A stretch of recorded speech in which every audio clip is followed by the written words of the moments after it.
Vicky. Kaya ron mo gamay ko. Wow! Ano mo gamay ko? Okay, Ma'am Chang, anong hilap ni mga Zumba? Ay, parang mo gamay ko kay tambok na kaya ko.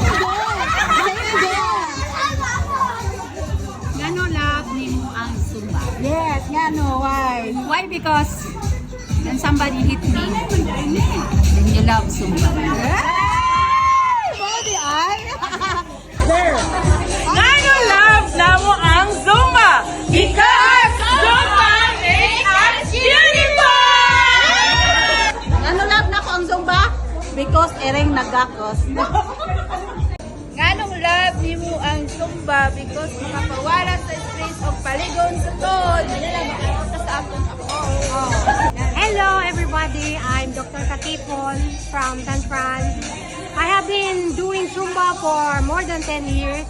I love Zumba because it makes me young and I have something to look forward to, the sweat, my friends, and the party.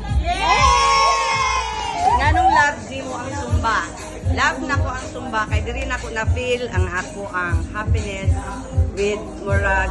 Kumbaga second family na ko. Kung diri po na 60. Oh, me feeling bata. No. Bakit? Because Zumba is not just exercise for me. It's therapy, friendship, and celebration as well.